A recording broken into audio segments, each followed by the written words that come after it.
So that's good. I'm just gonna, at this point, I'm just gonna leave that chalk line up there. If I didn't have a chalk line, would I had to have done that? No, I could put pencil marks up there and transfer them and all that. That middle one would have been slightly tricky, right? I'm gonna leave that chalk line hanging. That's my little helper today. So my next hole I'm gonna cut is this one because I know it's really super close to the layout they had on the floor. And that layout was on the premises that we knew exactly where the existing ceiling joists were. You've got to find that out because that will throw off your layout every single time. And we looked at that, and the last thing you want is for someone to tell you exactly what they want and then they leave and you start marking them out. You cut 2 or 3 and they're all perfect, and then the next one is right in the middle of a ceiling joist. You're like, uh-oh, what do I do now? Which side of the ceiling joist do I put it on? And how is that going to affect it? And are they going to get mad? And should I have told them before? Should I have checked that out? Why didn't I go the extra mile like Joe tells me to do all the time? So I could have pointed that out. We could have relocated all of them in an approved area to where I could have cut them out nice and easy. This one should be pretty easy to cut. I still want to be careful. I've already kind of pushed the insulation away.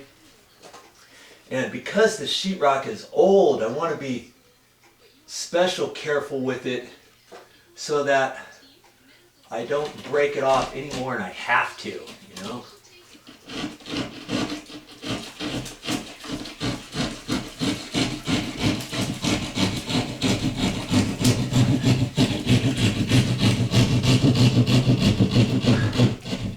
I can just move this string, move it back. I'm going to hold this because I don't want this little edge to snap off on me. Man, the sheetrock doesn't seem very tight.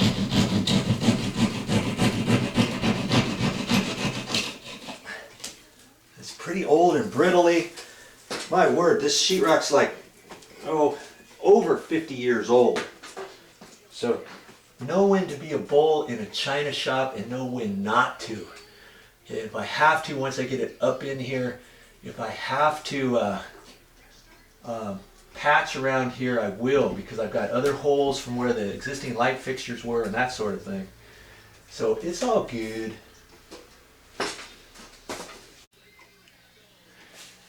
Now when we laid these out, we made them every other stud bay. So we've got a stud here, or a joist, ceiling joist. A stud is vertical in a wall. A ceiling joist holds up a ceiling, okay, or a floor joist, ceiling joist. That's right there. So then we got another one 16 inches away from there, right here. We got another one on the far side of that over here. So I know every 32 inches I'm going to have another joist, okay? Because I don't know exactly where that another joist is. I know they're on 16-inch layout up in the ceiling because I already checked that out. But we're gonna do a little probe, okay? I'm gonna get up here, and first off, I know that the joist is right there, about a ½ inch away from that. Okay, so I can hold my tape measure this way a little bit, and 32 inches. I'm gonna go over here, and I know the joist is gonna be in there somewhere, so I'm gonna cut just a little probe hole up above. Okay, up above, meaning this side of that line a little bit. Before I do that, I'm going to double check. Okay, here I've got 16 inches and then the joist. 32, 32, and then the joist. Okay, I'm going to cut a probe hole back this way a little bit. Back up in here, and I can do that with my saw. I don't have to make it very big.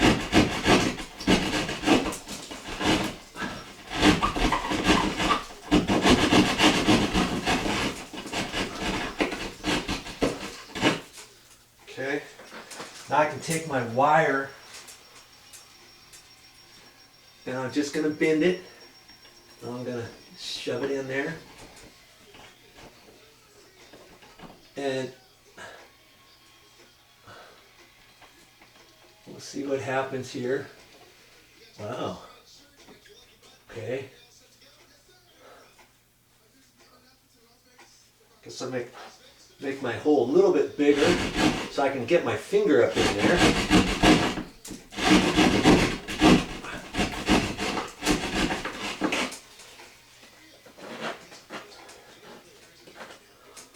Now I can take my probe wire, push it in there. I've got my light here. I hold that up and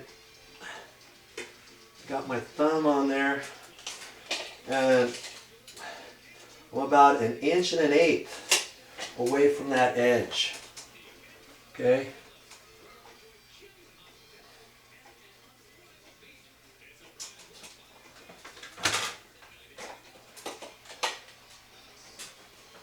So I can take a measure here, 1 1/8 inches, and that's where the edge is.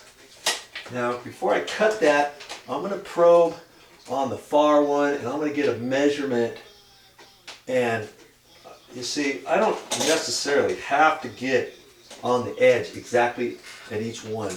I can center each light with the same measurement. If this is 32 inches from center to center, the next one can be 32. The next one can be 32. As long as I'm away from the ceiling joist, I can lay it out that way and know that if I got 1.1 inches here, and if that is center to center, then I'm fine. Okay? But I don't want to check that until I check all of them and see where the ceiling joists are. And I'm going to be within a little bit of each one. If I were to just go 3/4 of an inch, let's say, away from the ceiling joist, and cut my hole in the next one 3/4 of the way. This case it was about 5/8 away. The one over here was 7/8 away. That one can be 3/4 away. You know, it's going to be so close to the naked eye that nobody's ever going to get up there with a tape measure and see if you're within a 1/16 either way, okay? But there's another way you can do it. I've got that next hole cut, and if you want, with that chalk line, if you do have a chalk line, you could just lightly snap it, and then you can move it. See? If you got an existing ceiling, and if it's already pre-painted, you don't necessarily want to do that. Then you got to wipe that off, and sometimes it's kind of a chore just to wipe it off. You have to take some cleaner. Sometimes it just doesn't wipe straight off, okay? All right, there's a tip for you. Get one of those chalk lines.